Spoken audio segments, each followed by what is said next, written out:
Hello friends, welcome to my YouTube channel online learning website. दोस्तों, UP PET previous examination second shift के question answers हम लोग discuss करने जा रहे हैं। दोस्तों, पहले क्वेश्चन में बढ़ते हैं। क्वेश्चन ये कह रहा है, निम्नलिखित में किस क्रम में भारत में आए थे। फर्स्ट क्वेश्चन है, निम्नलिखित किस क्रम में भारत आए थे। टॉमस रो फर्स्ट, फॉहान सेकेंड, हेन सॉन्ग थर्ड। तो सही क्रम होगा, सबसे पहले आए थे सेकेंड यानी फॉहान, फिर हेन सॉन्ग और फिर आपके आए थे टॉमस रो। नेक्स्ट क्वेश्चन में पढ़ते हैं। क्वेश्चन ये कह रहा है कि सिराजुद्दौला किस युद्ध में अंग्रेज़ों से पराजित हुआ था। तो दोस्तों, प्लासी युद्ध था जिसमें सिराजुद्दौला अंग्रेज़ों द्वारा पराजित हुआ था। नेक्स्ट क्वेश्चन, कौन से हड़प नीति का कट्टर समर्थक था। तो दोस्तों, लॉर्ड डलहौजी जो था वो हड़प नीति का कट्टर समर्थक था। भारतीय इतिहास में धनवंतरी कौन थे। चंद्रगुप्त विक्रमादित्य की सभा को सुशोभित करने वाले प्रसिद्ध चिकित्सक जो थे वो धनवंतरी थे। नेक्स्ट क्वेश्चन नंबर 5, मौर्यकालीन भारत के विवरण वाली इंडिका के लेखक कौन थे। तो मैगस्थनीज जो थे वो मौर्यकालीन भारत के विवरण लिखने वाले इंडिका के लेखक थे। साइमन कमीशन किस वर्ष भारत में प्रथम बार आया था। तो 1928 में साइमन कमीशन भारत में प्रथम बार आया था। भारतीय राष्ट्रीय कांग्रेस द्वारा किस अधिवेशन में ऐतिहासिक पूर्ण स्वराज का प्रस्ताव पारित किया गया। तो दोस्तों, लाहौर अधिवेशन। नेक्स्ट, निम्नलिखित को मिलान करना है आपको। यहाँ पर आर्मी इंडियन नेशनल आर्मी, दूसरा है लाला हरदयाल सिंह गदर पार्टी, इस तरह को मिलाना है। तो पहला हो जाएगा इंडियन नेशनल आर्मी का सही आंसर हो जाएगा सुभाष चंद्र बोस जी के द्वारा। दूसरा गदर पार्टी लाला हरदयाल। मित्र मेला जो कि वीडी सावरकर के द्वारा किया था। और होम रूल लीग जो कि एनी बेसेंट के द्वारा किया गया था। नेक्स्ट आगे बढ़ते हैं। क्वेश्चन नंबर 9 कह रहा है, निम्नलिखित में किसने महात्मा गांधी के खिलाफत आंदोलन से जुड़ने का विरोध किया था। मोहम्मद अली जिन्ना। निम्नलिखित में से कौन सा क्रांतिकारी संगठन काकोरी षड्यंत्र केस से शामिल था। Hindustan republic association. नागार्जुन सागर बांध किस नदी पर बना है। कृष्णा नदी पर। नेक्स्ट, माउंट एवरेस्ट पर प्रथम बार चढ़ाई किस वर्ष की गई थी। 1953 में माउंट एवरेस्ट पर प्रथम बार चढ़ाई की गई थी। नेक्स्ट क्वेश्चन, भारत में स्थित पक्षी अभयारण्य यानी राष्ट्रीय उद्यान का नाम क्या है। केवलादेव खाना राष्ट्रीय उद्यान। नेक्स्ट, भिलाई इस्पात संयंत्र के लौ एश का स्रोत क्या है। दल्ही राजझरा। नेक्स्ट, दिए गए दर्रों को और उनके स्थानों को कौन सा जोड़ सही नहीं है ये बताना है। तो दोस्तों, जोजिला और बुरजिल ये जम्मू कश्मीर का सही है। जबकि यानी सेकंड और थर्ड यानी बारा लापचा ला और शिपका ला उत्तर प्रदेश ये गलत है। थागा ला नीति पास और लिपुजा के में ये दोनों क्या गलत हैं। आपको इसमें बताना कौन सा सही नहीं है, यानी सेकंड और थर्ड सही नहीं है। नेक्स्ट क्वेश्चन, किसके बढ़ने के फलस्वरूप निजी निवेश में वृद्धि की अधिक संभावना होगी। नई पूंजी पर अनुमानित प्राप्ति यानी private investment will be most likely to increase as a result of rise in accepted yield on a new capital. Bharat में राष्ट्रीय आय का आकलन करने वाली संस्था कौन है। केंद्रीय सांख्यिकी संगठन या सेंट्रल स्टैटिस्टिकल ऑर्गेनाइजेशन। सेवा क्षेत्र का दूसरा नाम क्या है। तृतीयक टेट्री। भारत में श्वेत क्रांति के जनक के रूप में कौन है। डॉक्टर वर्गीस कुरियन जो कि भारत में श्वेत क्रांति के जनक माने जाते हैं। नेक्स्ट क्वेश्चन 22, भारत में आर्थिक सुधार 1991 के दौरान प्रधानमंत्री कौन थे। पीवी नरसिम्हा राव। नेक्स्ट, भारत में संविधान में इनमें से कौन से क्या राज्य सूची में सम्मिलित नहीं है। दंड प्रक्रिया संहिता। नेक्स्ट, निम्नलिखित में कैसे क्या संविधान की मुख्य विशेषता नहीं है। प्रतिबद्ध न्याय तंत्र। नेक्स्ट बात करें, निम्नलिखित में से क्या भारतीय नागरिकों को आर्थिक न्याय प्रदान करता है। राजनीति के निर्देशक तत्व यानी जो है जिनमें से क्या भारतीय नागरिकों को आर्थिक न्याय प्रदान करता है। राजनीति के निर्देशक तत्व। नेक्स्ट, भारतीय संविधान में कौन सा अनुच्छेद राज्य सरकारों को ग्राम पंचायतों के आयोजन के लिए निश्चित करता है। अनुच्छेद 40। त्रिस्तरीय पंचायती राज व्यवस्था का विचार किसने रखा था? बलवंत राय मेहता कमेटी ने रखा था। नेक्स्ट क्वेश्चन की तरफ बात करते हैं। क्वेश्चन नंबर 26, बिजली का प्रवाह सर्किट में कब होता है? स्विच बंद होने पर। नेक्स्ट, प्रतिरोध एसआई की यूनिट क्या है? ओम। नींबू का खट्टा इनमें से किसकी उपस्थिति के कारण होता है? साइट्रिक अम्ल, सिट्रिक अम्ल। कर्कट जनक रसायन क्या है? कैंसर, यानी कार्सियोजेनिक केमिकल कॉज कैंसर। त्वचा की ऊपरी सतह क्या कहलाती है? अधिचर्म, यानी एपिडर्मस, एपिडर्मस। नेक्स्ट बात करते हैं, ये मैथमेटिकल क्वेश्चन है जिसमें आप दे सकते हैं स्क्वायर रूट 1 + 27/169 = 1 + x/13 का सही में बताएं तो इसका सही आंसर हो जाएगा 1। नेक्स्ट क्वेश्चन, 37.5 में कुल कितने 1/8 हैं? तो सही आंसर हो जाएगा 300। नेक्स्ट, 36.1/102.4, सही आंसर हो जाएगा 19/32। एक शहर की जनसंख्या में 4% की वार्षिक वृद्धि होती है, परंतु स्थानांतरण के कारण 1% वार्षिक तक घट जाती है। तीनों वर्षों में वृद्धि का प्रतिशत क्या होगा? 10.8। नेक्स्ट क्वेश्चन नंबर 35, 13 परिमाणों का औसत 68 है, तो पहले 7 का औसत 63 है और आखिरी 7 का औसत 70 है, तो 7वें का परिणाम क्या होगा? 47। निम्नलिखित में से तीक्ष्ण का विलोम शब्द क्या है? कुटित। गज वदन का पर्यायवाची क्या है? गणपति। कांटों से भरा हुआ वाक्य के लिए दिए गए विकल्प को में से चुनिए। कंठ का ऋण, दूध का दूध, पानी का पानी करना, मुहावरे का अर्थ है उचित निर्णय करना, शुद्ध वर्तनी का चयन करना, बहिष्कार। नेक्स्ट आपको यहाँ बताना है, read the following passage carefully and answer the corresponding questions. I climbed into the bed and rolled myself in my blanket, first extinguishing the light that burned steadily near the door. I lay still trying to get the sleep, but my fear made with that impossible, and soon I sat up in bed, peering into the darkness and occasionally glancing at the round window in the side of the ship, which seemed like a plate suspended in the darkness.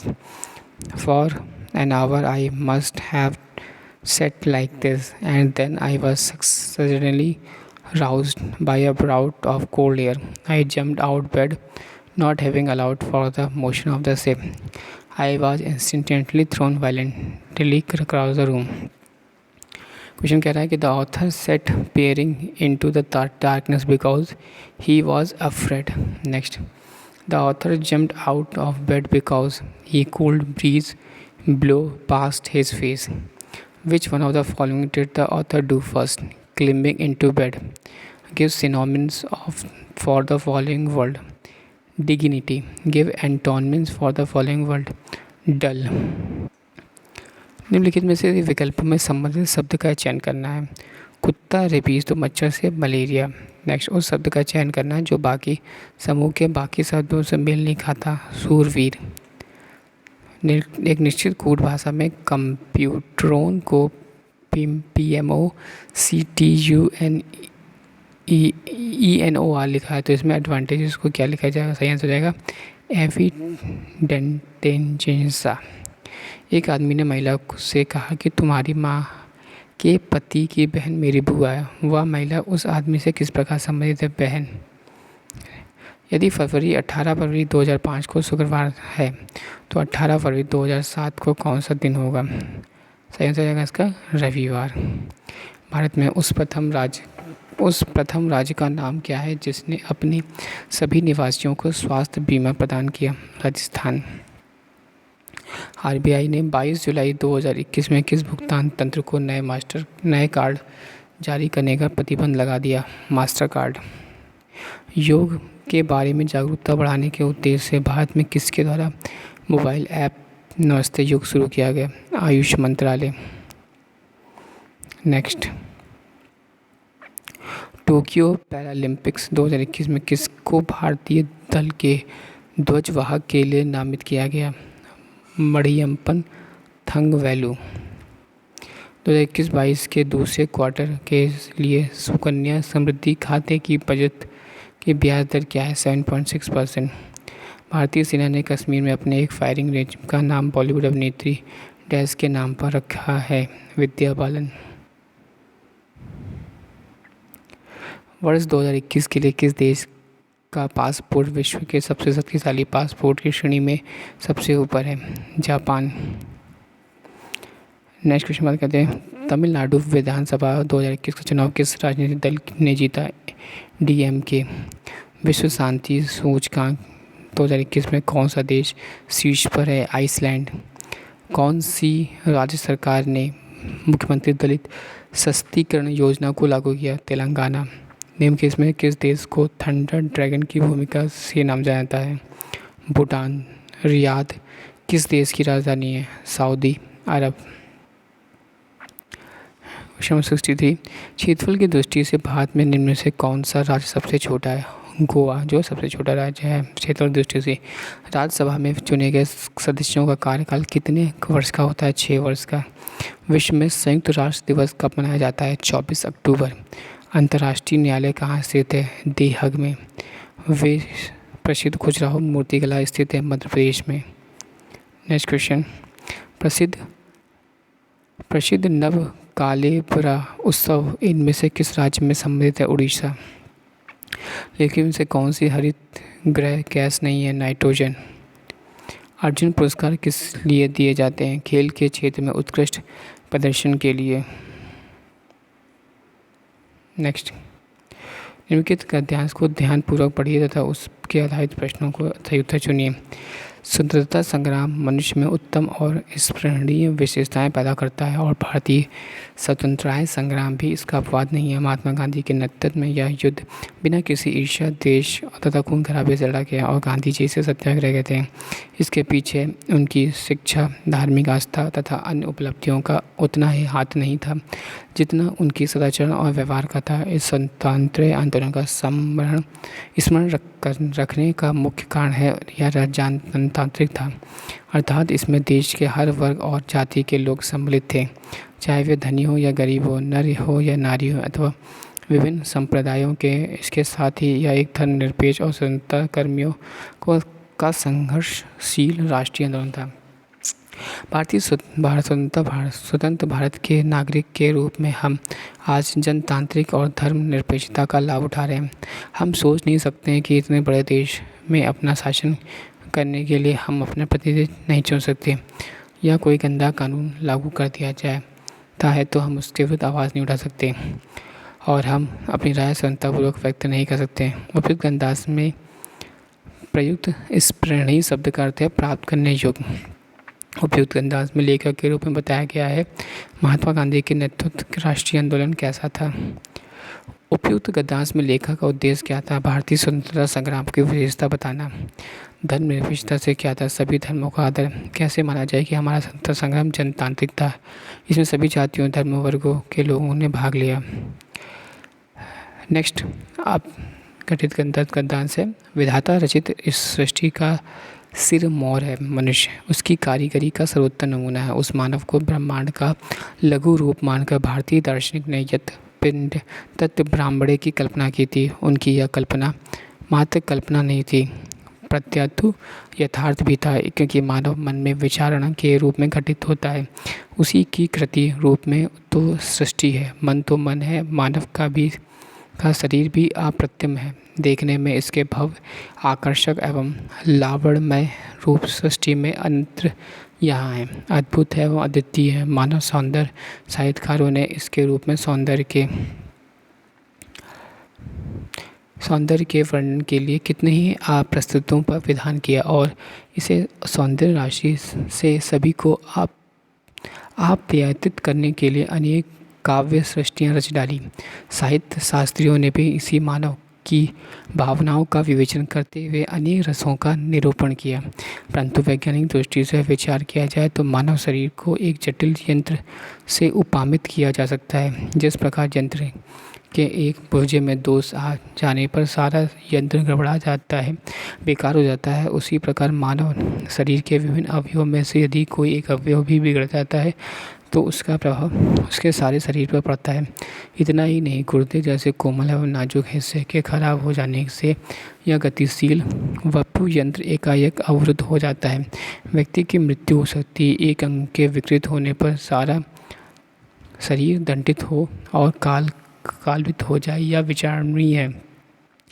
यदि किसी यंत्र के पुर्जे को बदलकर उसके स्थान पर एक नया पुर्जा लगाकर यंत्र को पूर्ववत सुचारू एवं सुव्यवस्थित रूप से क्रियाशील बनाया जा सकता है। शरीर के विकृत अंग के स्थान पर नव्य निर्मय अंग लगाकर शरीर को स्वस्थ एवं सामान्य क्यों नहीं बनाया जा सकता। शल्य चिकित्सकों ने इसे दायित्वपूर्ण चुनौती का स्वीकार किया तथा निरंतर अभ्यास पूर्ण साधना के अंततः अंग प्रत्यारोपण में क्षेत्र में सफलता प्राप्त की।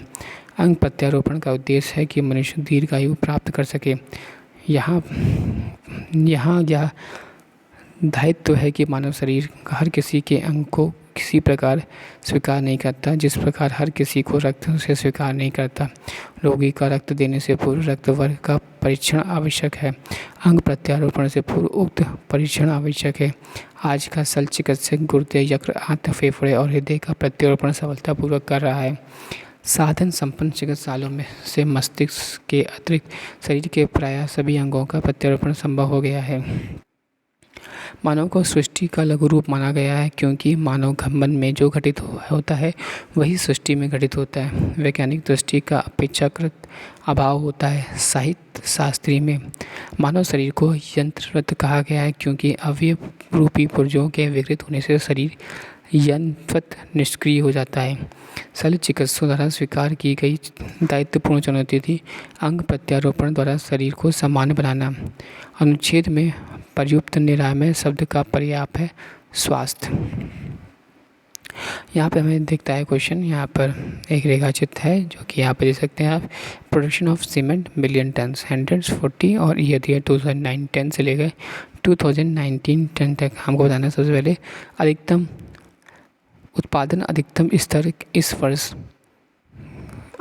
उत्पादन अधिकतम स्तर तक इस वर्ष घटा। तो सही आंसर हो जाएगा आपका 2015-16 में सबसे अधिक घटा। नेक्स्ट, उत्पादन में पिछले वर्ष की तुलना में वर्ष में अधिकतम वृद्धि हुई। तो हो जाएगा दोस्तों का सही आंसर 2013-14। प्रथम 3 वर्ष और दौरान औसत उत्पादन था 48 MT। सीमेंट के अधिकतम उत्पादन दर्ज हुआ 2014-15 में। वर्ष 2011-12 के दौरान उत्पादन वृद्धि निश्चित प्रतिशत पिछले वर्ष की तुलना में था 31.8। दिए गए ग्राफ एक वस्तु x को आयात और को 2013 से 2019 के मध्य करोड़ों रुपए दर्शाता है। यहाँ पे आप देख सकते हैं करोड़ रुपए में, यहाँ पर ईयर 700, 900, 1200, 1200, 1300, 2000। अब हमें यहाँ पे देखेंगे 2014 से 15 और 15 से 16 के दौरान x में आयात में वृद्धि का प्रतिशत कितना था 33.3। नेक्स्ट, सभी वर्षों के लिए वर्ष दर x के आयात की वृद्धि का औसत कितना था 260। नेक्स्ट, विगत कितने वर्षों तक x का आयात x के औसत आयात से अधिक था 2। x के औसत आयात से अधिक आयात और x के औसत आयात से कम आयात के वर्षों का अंतर कितना है 2। 2018 से 19 के दौरान x का आयात के प्रतिशत में वृद्धि सभी वर्षों के x के आयात के और उसके औसत से कितने हैं 64.38%। नेक्स्ट, यहाँ पर बात करें तो दी गई तालिका में सारणी का ध्यानपूर्वक अध्ययन करना है और हमें यहाँ पर दिए गई तालिका में ABCD सप्ताह के विभिन्न विक्रयों की दर दी है। सोमवार, मंगलवार, शुक्रवार और शनिवार। मंगलवार को द्वारा एक ही वस्तु तथा शनिवार को C द्वारा बेची गई वस्तु का अनुपात क्या है 7:9। सोमवार को D द्वारा बेची गई वस्तु और शनिवार C द्वारा बेची गई वस्तु का कितना प्रतिशत है 44.4%। नेक्स्ट, B और C और D द्वारा क्रमशः सोमवार, मंगलवार तथा शनिवार को बेची गई वस्तुओं का औसत क्या है 44.33 है। नेक्स्ट, सप्ताह के सभी 4 दिनों में D वस्तु की बिक्री की तुलना में B वस्तु की बिक्री में कितने प्रतिशत की वृद्धि आई 28.3। सोमवार को बेची गई वस्तुओं की औसत और शुक्रवार को बेची गई वस्तुओं की औसत के मध्य कितना अंतर है 5.25। नेक्स्ट यहाँ बताया गया है 96 स्टैंडर्ड तालिका दी गई भारत में 2016-17 के मध्य फसलों का अनुपात दिया गया है। तो यहाँ पे देख सकते हैं गेहूँ, चावल, बाजरा, मक्का, जौ, दालें और आलू। गेहूँ के उत्पादन किस वर्ष सबसे दौरान गिरावट देखी गई? तो 2013-14 में जो है सबसे अधिक गिरावट देखी गई। नेक्स्ट, इनमें से किस फसल में 2017 के मध्य उत्पादन में लगातार वृद्धि दर्ज की गई? बाजरा। नेक्स्ट, 2010 से 11, 2016 से 17 की अवधि में मध्य आलू का औसत उत्पादन कितना है? 293.86 टन।